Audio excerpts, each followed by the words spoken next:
You're listening to the Valley Current.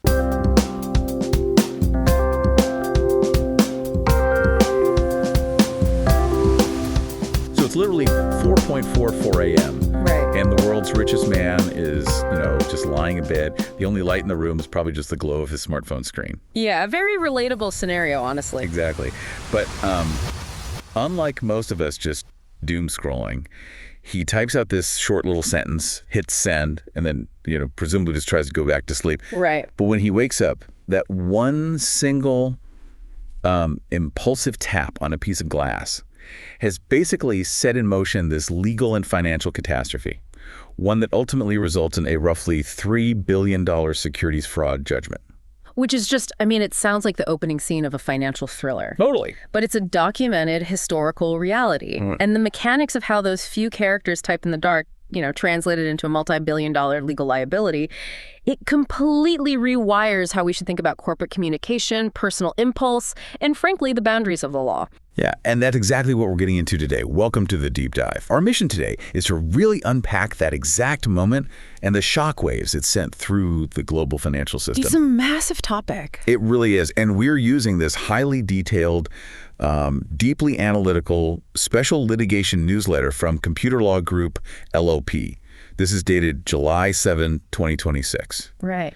And this document breaks down the second and third order consequences of the U.S. District Court ruling in that massive case, Pampana v. Musk. And we're looking at this specific newsletter because, it moves past the sensational headlines. Right, the clickbait. Exactly. It treats the event as this near laboratory demonstration of what happens when phenomenal brilliance and, frankly, unimaginable wealth alter the environment around a decision maker. It forces us to examine the architecture of just a spectacular, unforced error. Yeah, and I have to admit, as I was reading through these sources, I just kept hitting this core paradox. The disconnect between his success and this mistake. Yes.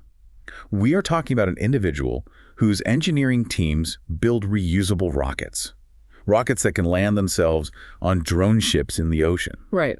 A mind that basically catalyzed the whole global transition to electric vehicles. So how does someone that incredibly capable, with access to literally the finest legal counsel on earth, make such an expensive, totally avoidable mistake? It's the multi-billion-dollar question. It is. And more importantly for you listening right now, what does this case study teach you about your own decision-making? Like what actually happens when you outgrow your own feedback loops? Because we all have these hidden costs of hubris in our lives. We do. And to unravel the psychology of that error, we first need to dissect the precise mechanics of the law. Right. We have to know the rules of the game. Exactly. We cannot understand the mental failure without understanding the legal trap that was triggered. Okay, so let's set the table. So the central question is how one social media post can meet the threshold for a federal fraud judgment. We have to look really closely at the timeline and the underlying statutes. Let's put the facts on the table then. The date is May 13th, 2022. The time, like we established, is 4:44 a.m. Right. The individual posts to his massive audience that his $44 billion deal to acquire the target company is, quote, temporarily on hold. And the newsletter presents the factual reality that ran completely counter to that statement. Right. What was actually happening behind the scenes? Exactly. According to sworn testimony and established court findings, the transaction was never on hold. Wow. The principal had never instructed his legal teams to halt their work. He hadn't directed his bankers to pause the financing. He didn't tell anyone. Right. He had not submitted any formal notice to the target company. The disconnect between the public statement and the private reality was just absolute. The text mentions his banker, right? Yeah. In fact, the lead banker from Morgan Stanley testified under oath that the 4:44 a.m. post came as a complete surprise to her. So the statement enters the public domain, the market absorbs it, and the stock price obviously just immediately reacts. It drops. Right. And the source material uses this brilliant framework to explain how federal law processes a moment like this. They refer to the speeding ticket of securities fraud. I love that analogy. It's so good. I need you to break down how a plaintiff actually builds a case out of a single sentence. what is this speeding ticket? Okay, so the standard is found under Rule 10b-5 of the Securities Exchange Act. Okay. The law requires a plaintiff to successfully check 5 distinct boxes to prove securities fraud. Think of them as sequential hurdles. So if you trip on one, you're done. Exactly. If a plaintiff fails to clear even one of these hurdles, the entire case collapses. There is zero liability. Okay, so what's box number 1? The first box is the most obvious. There must be a false statement or an omission of a material fact. Which seems super straightforward here. I mean, the Post said the deal was on hold, but the people actually executing the deal were still frantically working. Right. That satisfies the first hurdle easily. The second box is materiality. Meaning it actually matters. Yes, meaning the false statement cannot be trivial. It has to be something that a reasonable investor would consider important when making a decision to buy or sell the stock. And a multi-billion-dollar acquisition being suddenly halted certainly qualifies as important. Without a doubt. So that's 2 boxes checked. The third box is where cases usually live or die. It's this legal concept called scienter. Okay, yeah, scienter. That is a term I highlighted in the text because it sounds incredibly abstract. What does scienter actually require you to prove about the person hitting send in the dark? It translates roughly to state of mind or intent. Okay. To check the scienter box, the plaintiff must prove that the speaker either knew the statement was false at the moment they made it, or, and this is key, they acted with severe, deliberate recklessness regarding its truth. Oh, so you can't just say, oops, I made a typo. Exactly. It requires proving that the deception was not just an innocent typo or a momentary misunderstanding. The jury has to look at the surrounding evidence and conclude the individual exhibited a reckless disregard for the truth. Okay, so we have a false statement. It is material to investors, and it was made with deliberate recklessness. Right. What are the final 2 hurdles on this speeding ticket? Box 4 is reliance. The plaintiffs must show that the market actually relied on the statement. How do you prove that for millions of people? In modern securities litigation, this is often handled by the fraud on the market theory. It basically assumes that in an efficient market, public statements are immediately baked into the stock price. Makes sense. And finally, box 5 is loss causation. Loss causation, okay. The false statement must be the direct cause of a measurable, quantifiable financial loss to the investors. Okay, false statement, materiality, scienter, reliance, and loss causation. All 5 boxes. And the jury reviewed the evidence and found that the 4:44 a.m. post on May 13 checked all 5. And this is the fascinating nuance from the newsletter I really want to dig into. The plaintiffs brought multiple claims based on several different posts, right? They did. And the jury initially convicted on a subsequent post made on May 17, where the individual stated the deal, quote, cannot move forward. But the judge intervened after the trial. Yes. Judge Charles R. Breyer stepped in and actually trimmed that specific May 17 claim from the final verdict. See, this is the part I need help parsing. If the May 13 statement was fraud, why did the judge throw out the May 17 statement? They seem to be saying the exact same thing to the market. They are saying the same thing, but the judge threw it out because it failed to clear box number 5, loss causation. Oh, really? Yeah. The May 17 statement checked the first 4 boxes perfectly. It was false, it was material, it was made with scienter, and the market relied on it. So what was missing? Well, when the plaintiff's own expert witness was cross-examined on the stand, the expert basically conceded there was no mathematical evidence that the May 17 statement caused the stock price to drop any further than it already had from the first tweet. Oh, wow. Let me see if I am grasping the underlying mechanism here. It is essentially like a tree falling in a forest where no one is around to hear it. All right. If an executive tells a blatant lie to the market, but the market has already priced in the chaos from a previous lie, and the stock price doesn't flinch, it is still a lie, but it is not a compensable lie. That's a highly accurate way to look at it. Like the law doesn't punish the moral failing of lying. It only compensates the financial damage directly caused by that specific lie. Precisely. The securities laws are not designed to police executive morality. They are designed to make defrauded investors whole. If there is no measurable new financial damage, there is no securities fraud liability for that specific statement. That's wild. And Judge Breyer reinforced this cold, objective nature of the law in the very first line of his post-trial order. What did he say? It is a sentence that captures the essence of the entire dispute. He wrote, "Buyer's remorse is not an exception to the securities laws." Buyer's remorse is not an exception to the securities laws. I mean, that just strips away all the celebrity, all the technology, and reduces it to pure contract and disclosure law. So, we have established that the May 13 post cleared all 5 hurdles. It was a compensable lie. This brings us to a massive logistical challenge that the jury somehow had to solve. The math. Right. How do you calculate the actual dollar cost of a statement that just hangs in the air for months? The newsletter dives deep into the mathematical mechanics of this, referring to the creation of a deflation ribbon. A deflation ribbon. Yeah, and to understand this, we have to recognize how unusual this specific class action was. Typically, securities fraud involves artificially inflating a stock price. Right. Executives lie about strong earnings, the stock shoots up, naive investors buy at the peak. Exactly. And then the truth is revealed, the stock crashes, and the buyers sue for their losses. A classic pump and dump scenario. Someone manufactures good news. But precisely the opposite happened here. The class action was brought on behalf of everyone who sold their stock during a 98 trading day window. Because the lie drove the price down. Right. The lie that the acquisition was on hold created artificial fear. It convinced the market that the agreed-upon $54.20 per share buyout might just collapse.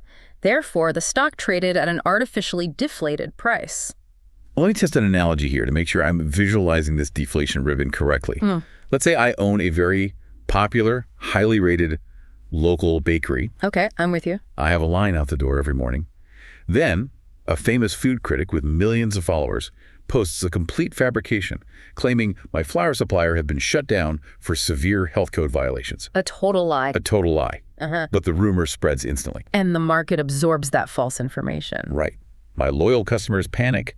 People who held valuable reservations or pre-orders for my holiday cakes suddenly start selling those reservations online for pennies on the dollar, assuming the bakery is going to be closed by the city. Right. Anyone who sells their reservation during that panic is taking a massive loss based entirely on a lie. And that loss fluctuates. Yep. On days when the critic's tweet goes viral again, the reservations are worthless. On days when people forget about it, the value creeps back up. And that continues until the critic finally issues a formal retraction and admits my flour is perfectly fine. And what happens to the secondary market for your reservations the exact moment that retraction is published? It snaps right back to full value. Everyone realizes the underlying asset was never in danger. That is exactly the mechanism the plaintiff's experts had to model for the jury. On October 4th, 2022, the individual filed a formal document with the SEC confirming the deal would proceed at the original price. So he finally told the truth. Yes, the truth was restored to the market, and on that single day, the stock spiked 22%. Wow. 22% in one day. That snapback allowed the financial experts to isolate the exact amount of artificial fear that had been depressing the stock for all those months. So the jury is tasked with looking at 98 consecutive trading days and calculating the daily discount caused by that specific 4.44 a.m. lie. Yes, they had to write down a daily damage figure, which ranged from under $3 a share to over $8 a share, depending on the volatility of any given day.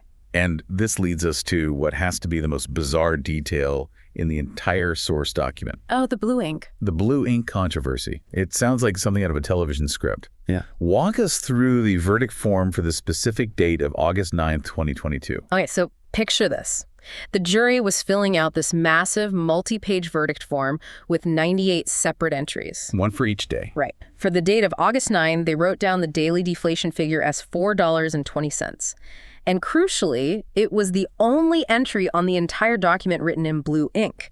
Every single other entry used a different color pen. Okay, anyone familiar with internet culture knows that 420 is the universal meme number associated with marijuana. Yes. And it is a number the defendant in this case uses constantly as a joke online. It's basically part of his public persona.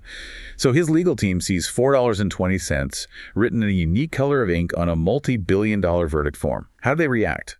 They panicked. They immediately filed a motion for a mistrial. I mean, I would too. They argued that the blue ink and the specific number proved the jury was not taking their duties seriously. The defense characterized them as a meme jury that was actively mocking the defendant, arguing that this indicated deep-seated bias and tainted the entire multi-billion-dollar calculation. I can completely understand a defense attorney pulling the fire alarm on that. You were looking for literally any procedural error to invalidate a massive judgment. Of course. But Judge Breyer dismantled that argument.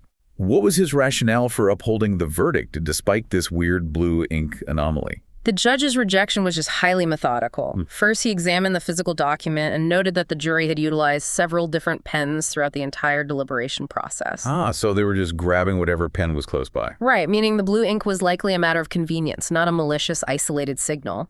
Second, he reviewed the jury's broader behavior. They deliberated intensely for over 3 days. It's a long time to just be making memes. Exactly. They sent 6 highly specific, thoughtful notes to the judge requesting clarification on complex legal standards. They even caught a typographical error in the judge's own drafted instructions. That does not sound like a rogue group of people rushing through a form as a joke. Furthermore, they actively engaged with the evidence. As we discussed earlier, they did not just rubber stamp the plaintiff's demands, they cleared the defendant on several claims, including that May 17 statement. Right, they were actually doing the work. But the judge's final point was the most devastating to the defense's argument. He reminded the legal team exactly why the jury arrived at a mathematical calculation involving the number 420. Because the entire $44 billion acquisition was originally priced based on that exact meme. Yes. The defendant's own banker testified under oath during the trial that the buyout price was deliberately set at $54.20 per share because the principal thought the weed joke would be funny. The newsletter interprets the judge's stance perfectly. He who lives by the meme cannot demand a mistrial by the meme. That is incredible. You cannot weave a highly specific internet joke into the fundamental financial architecture of a corporate merger and then claim a mistrial when a jury, calculating mathematical fractions of that exact merger price, organically arrives at those same digits. The legal system has a very dry sense of humor. It really does. So the mistrial is denied, the verdict is cemented, the damages are calculated at roughly $2.6 billion, plus approximately $400 million in pre-judgment interest. Yep. We are looking at a $3 billion consequence for a single post. Which brings me to the section of the newsletter I honestly found most compelling. The counterfactual analysis. The alternative timelines. Exactly. If the penalty is that catastrophic, what were the actual alternatives available to him at 4:44 a.m.? The court order explicitly outlines the options or the doors that were available to the individual in that exact moment. Let's walk through them. Okay, what's door number 1? Door number 1 is simply silence. Say nothing. Let the transaction proceed. Hold your concerns privately and negotiate with the target company's board behind closed doors. The cost of door number 1 is $0. You face no securities exposure. You simply have to suppress the urge to broadcast your internal thoughts to 100 million followers. Right. Door number 2 involves public communication, but strict adherence to the truth. You state accurately that the merger agreement remains in effect, but you are personally investigating concerns regarding automated bot accounts on the platform. So you just tell the truth. If you tell the unvarnished truth, the first hurdle of the 10b-5 test, the false statement, evaporates.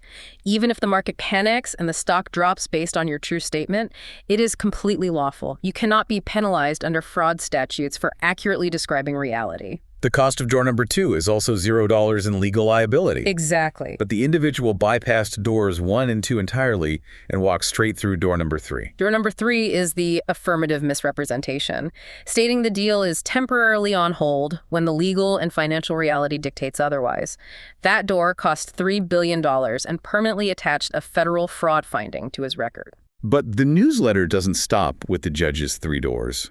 The author introduces a 4th door, and this concept fundamentally shifted my understanding of the case. Walk me through the mechanics of this 4th option. The 4th door demonstrates the absolute control the individual had over his own legal exposure. He had the power to instantly immunize the 4:44 a.m. post from any securities fraud claims. Wow. All it required was sending a single one-line text message to his internal legal counsel and his bankers at Morgan Stanley just before opening his social media app. What are the exact contents of that hypothetical text message? It would simply read, "Stop all work. The transaction is on hold pending verification of the bot data." Let's trace the causality of that. Yeah. If he sends that text at 4:43 a.m. and then posts publicly at 4:44 a.m. the deal is on hold, the legal landscape shifts entirely. The landscape flips because the public statement is now true. By instructing his agents to halt, he has actually put the deal on hold. The load-bearing pillar of the plaintiff's case, falsity, just collapses. His lead banker is no longer surprised when she sees the post. The target company's executives cannot testify that everything was proceeding normally. Okay, I have to challenge this premise, though, because It feels like we are ignoring a massive body of corporate law. Go for it. If you are bound by an ironclad multi-billion-dollar merger agreement, you cannot simply text your lawyers to stop all work. Wouldn't the target company immediately run to the Delaware Chancery Court and sue him for breach of contract? You have identified the exact legal tension at play here. Let's look closely at Delaware law. The target company absolutely would have filed a lawsuit in the Chancery Court. They would have claimed an anticipatory breach of the merger agreement. And the Delaware Chancery Court does not use juries, right? It is a court of equity. They have the power to enforce something called specific performance, correct? That is the crucial term. Specific performance means the judge doesn't just order you to pay a financial penalty. The judge orders you to follow through and actually buy the company. Right. You have to close the deal. The individual would have faced a grueling trial in Delaware, exposure to a $1 billion termination fee, and the very real threat of specific performance forcing him to close the deal. But consider the ultimate outcome in reality. He ended up getting sued in Delaware Chancery Court anyway. Yes. The target company did sue him, and he eventually capitulated and bought the platform at the original price of $54.20. That is the tragic irony of the unforced error. By choosing the third door, lying to the public without officially halting the internal gears, he did not escape the Delaware contract dispute. He simply layered a $3 billion securities fraud judgment on top of it. So, by failing to send one text message, he swapped a standard, albeit massive, corporate contract dispute for a catastrophic fraud verdict. He bought a $3 billion liability and gained absolutely zero strategic advantage in return. It is breathtaking when you look at the structure of the decision. Which forces us to examine the consequences beyond the immediate dollar amount. We have to look at the ripple effects, because context is critical when discussing penalties at this scale. Yeah, we have to talk about the scale of wealth involved, because it fundamentally alters the definition of punishment. It really does. The newsletter points out that between the time the jury handed down the verdict and the judge issued the post-trial order, this specific individual's net worth expanded from roughly $650 billion to over $1 trillion. He became the first trillionaire in human history. When you are operating with a $1 trillion net worth, a $3 billion judgment represents approximately 0.3% of your total assets. Let's contextualize that for the average listener. If you have a net worth of $100,000, 0.3% is $300. Wow. That is the equivalent of a severe parking ticket or a minor speeding fine. It is an annoyance, but it does not alter your lifestyle. It does not force you to sell your home. Which raises a fundamental question about the legal system. How do you deter behavior when financial penalties lose their sting? Right. If a $3 billion check is just a cost of doing business, what actually hurts? The source material argues that the true punishment lies in the structural fallout, the second and third order consequences. Let's dissect those consequences. The newsletter leans heavily on a legal doctrine called collateral estoppel. How does a single verdict become a weapon in future litigation? Collateral estoppel prevents an individual from repeatedly litigating an issue that a court has already decisively resolved. Okay. If a federal jury finds that you acted with deliberate recklessness and knowingly made a false statement regarding a specific event, that fact is legally cemented. So if another entity decides to sue you over the fallout from that same event, you cannot start from scratch and claim it was an honest mistake. You cannot. And the newsletter highlights that the SEC had a pending lawsuit against the individual for late disclosures regarding his initial stock purchases in the target company. Oh, interesting. With the Pampena verdict in place, the SEC, or literally any other plaintiff, can approach a judge and say, "We do not need to prove his state of mind or his tendency for recklessness in this timeline. A federal jury has already established it as a matter of judicial fact." The verdict becomes a foundational building block for subsequent lawsuits. The liability just compounds. But it doesn't just affect the individual. It affects the entire corporate apparatus around them. Let's talk about the boardroom panic. Oh, the insurance side. Yeah. The newsletter discusses D&O insurance.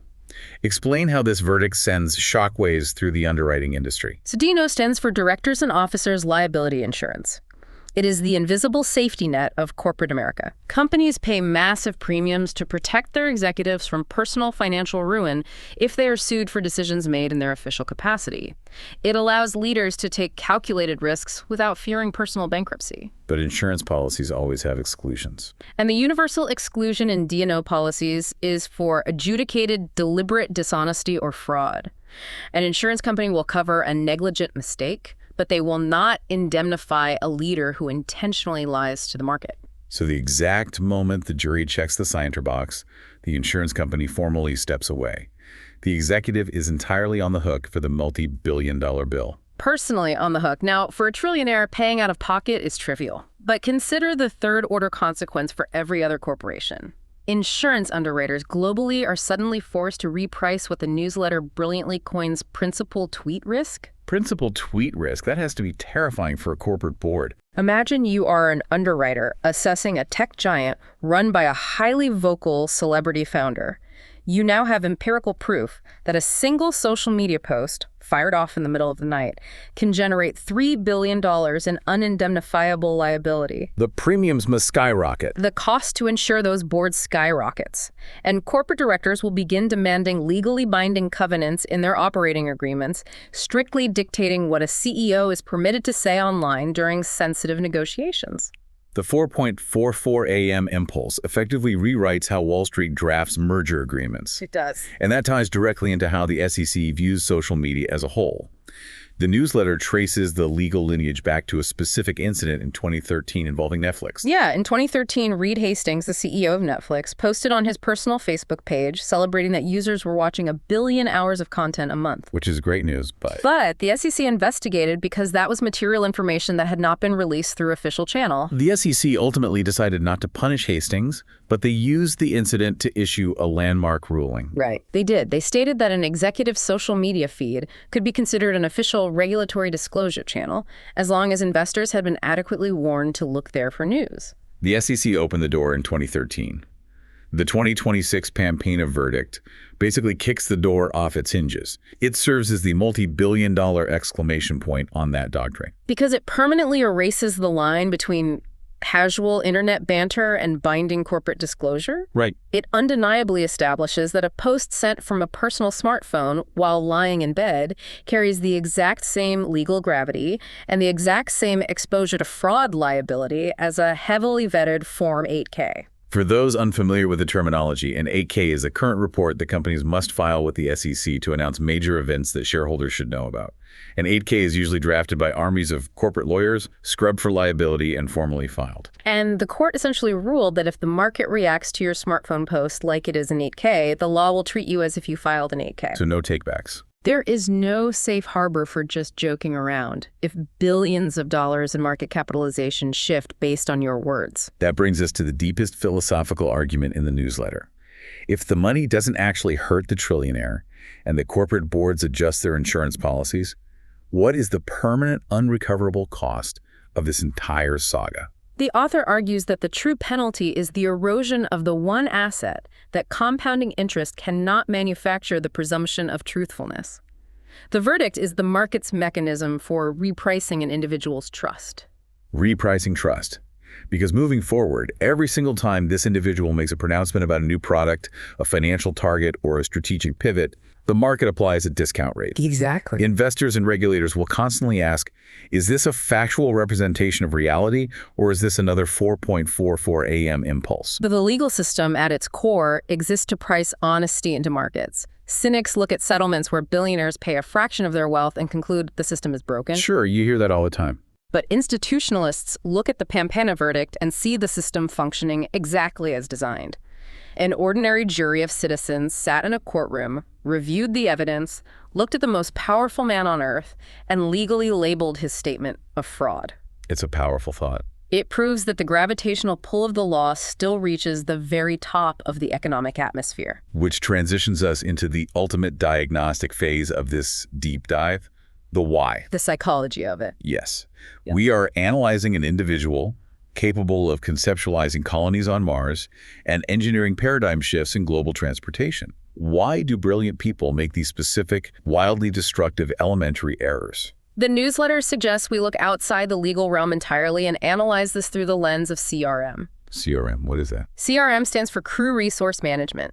It is a safety protocol developed by the aviation industry following a series of catastrophic, entirely avoidable plane crashes in the 1970s. One of the most famous examples of this was United Airlines Flight 173 in Portland. A plane with perfectly functioning engines crashed simply because the crew was entirely focused on a minor landing gear issue and allowed the plane to run out of fuel. It's tragic. And the investigations into those crashes revealed a terrifying pattern. The most dangerous element in a cockpit was not a mechanical failure. And it wasn't the novice pilot who had just earned their wings. Why not the novice? Because novices are acutely aware of their limitations. They follow the checklist obsessively. They ask for confirmation. The danger was the legendary 10,000-hour captain. Because the legendary captain's confidence has outgrown the checklist. They have successfully navigated so many difficult situations that they begin to trust their own intuition over the instruments. And their seniority creates an aura of intimidation. Exactly. Before CRM protocols were instituted, accident investigators would listen to cockpit voice recorders and hear co-pilots sitting in silence, watching a captain fly a perfectly good airplane directly into a mountain. Because they were just too afraid to speak up. Because they were too afraid of insubordination to say, "Sir, your altitude is incorrect." Or in this case, "Sir, the transaction is not actually on hold." The newsletter draws a direct parallel. The 444 AM Post was the corporate equivalent of a cockpit with zero crew resource management. The individual was flying entirely on intuition, and the environment around him had been stripped of anyone willing or able to intervene and correct his altitude before he hit the mountain. And the newsletter doesn't just rely on analogies, it brings in empirical data. They cite a fascinating 2022 survey from Deloitte regarding what they call the hubris tax. The survey measured the disparity in perception between leadership and their teams. They asked C-suite executives to rate their own decision-making capabilities. I can guess how that went. 88% of those executives classified their decision-making as exemplary. But when Deloitte asked the actual employees who worked under those executives to rate their leadership's decision-making, only 53% agreed it was exemplary. That is a 35-point statistical gap. That gap is the measurable footprint of hubris.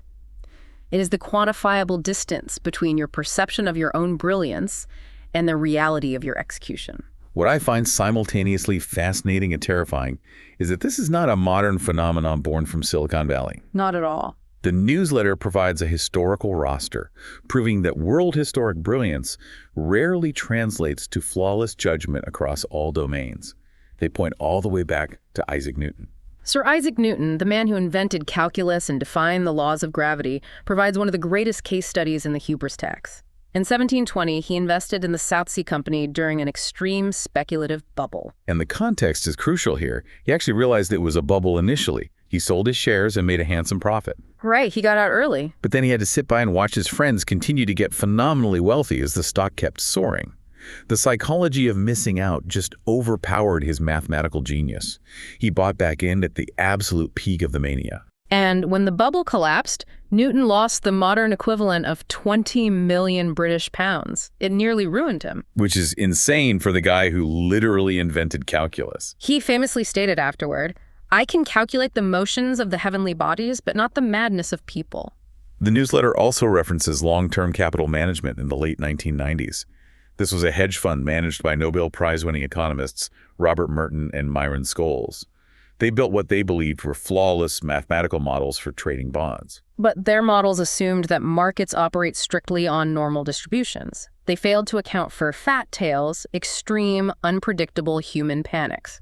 So what happened? When the Russian government defaulted on its debt, the models broke and LTCM lost billions, requiring a massive bailout orchestrated by the Federal Reserve to prevent a global market collapse. Because brilliance in one specific domain, like orbital mechanics, theoretical physics, algorithmic engineering, it just does not automatically confer mastery over human psychology or federal securities law. This leads the newsletter to introduce a really vital metric.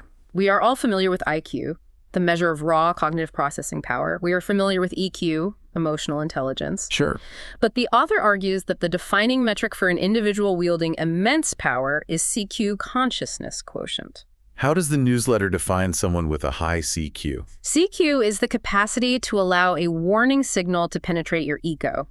It is the ability to govern an impulse, to insert a pause between a thought and an action. Which is incredibly hard. Most importantly, it is the capacity to hear the word no, process the friction, and update your mental model accordingly. And the tragic paradox is that as wealth and success scale up to the level of a trillionaire, The environment actively degrades your CQ. Immense wealth acts as a solvent on reality. Right. It allows you to purchase an ecosystem of employees whose livelihoods depend entirely on agreeing with your impulses. You literally buy an echo chamber. It slowly removes true peers from your life, people who have the standing to challenge you without risking their own financial security.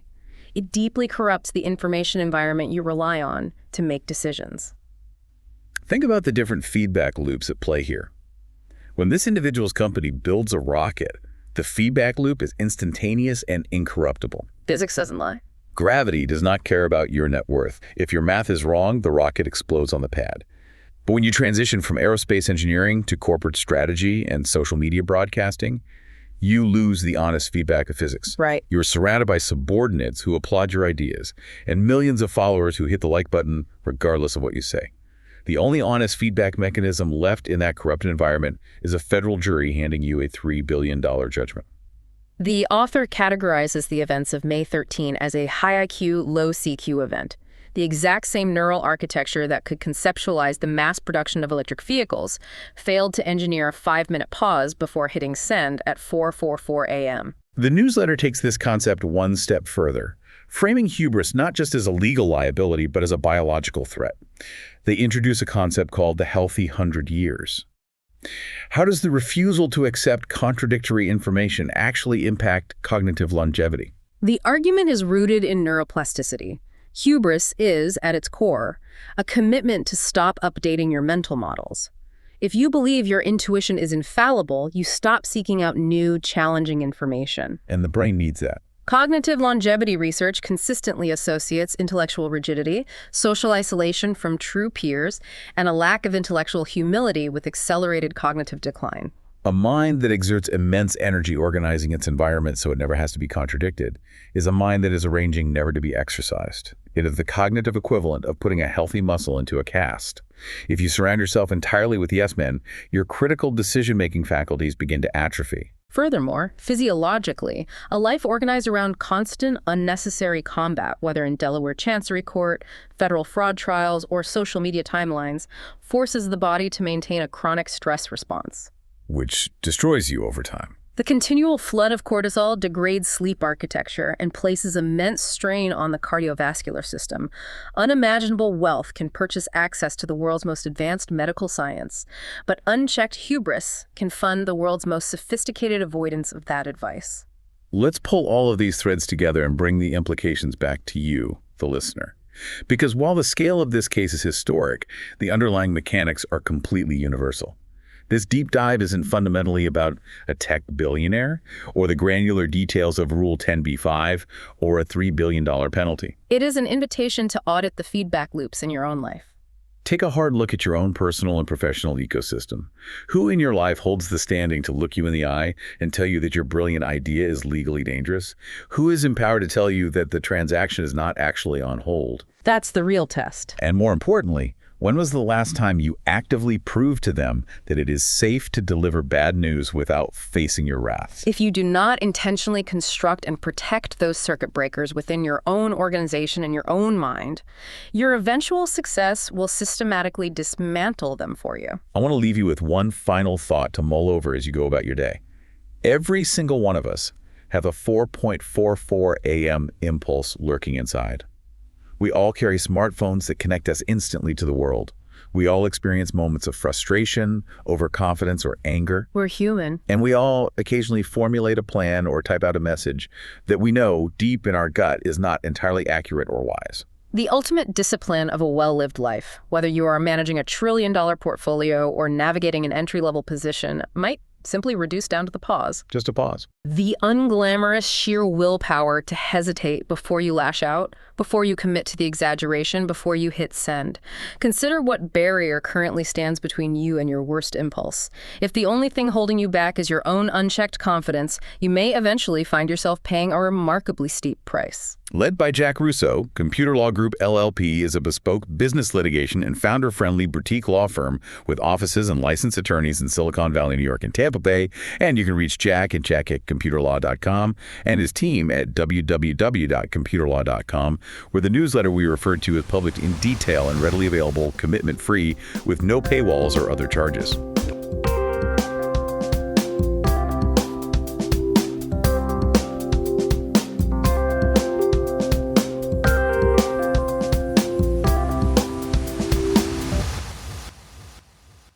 Tune in next time on the Valley Current.